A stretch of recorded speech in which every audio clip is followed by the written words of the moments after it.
Good morning. As we come on the air, there is good news to report. We are awaiting official word that the first 3 hostages have safely crossed the border out of Gaza and are back home in Israel. But what you are seeing here now are the crowds awaiting their return. They are, and CBS can confirm, in the custody of the Red Cross. We begin today with our Elizabeth Palmer reporting from Jerusalem. Liz? The day began with a tense delay as Hamas failed to identify the hostages it was going to release, and then Israel launched fresh attacks on Gaza.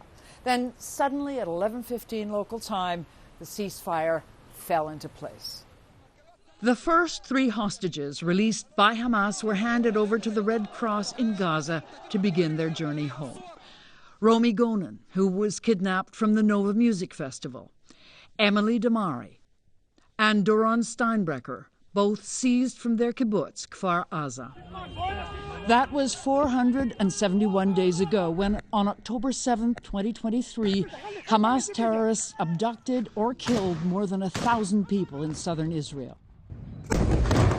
Within hours, Israel's military was bombing Gaza.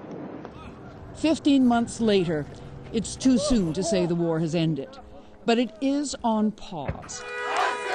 Hamas and some of its supporters were celebrating the ceasefire as a victory. As part of the deal, Israel is supposed to release almost 100 Palestinian prisoners from jail later today. Mohammed al-Halabi is expected to be one of them. His family in Gaza is waiting anxiously. He was arrested when I was only 3 years old, says his daughter Rihal, and I'm now 12. There are scars on both sides. Noah Argamani, a former hostage abducted at the Nova Festival, was rescued after 8 terrifying months. I live in a fear every single day. I didn't want the gatherers to suddenly lose control and kill me. All the terrorists was armed with many weapons, knife and grenades. I live in a war zone. Every second felt like the last second of my life. So much could go wrong with this complex deal. For a start, it has to hold for months if all the hostages are to be freed.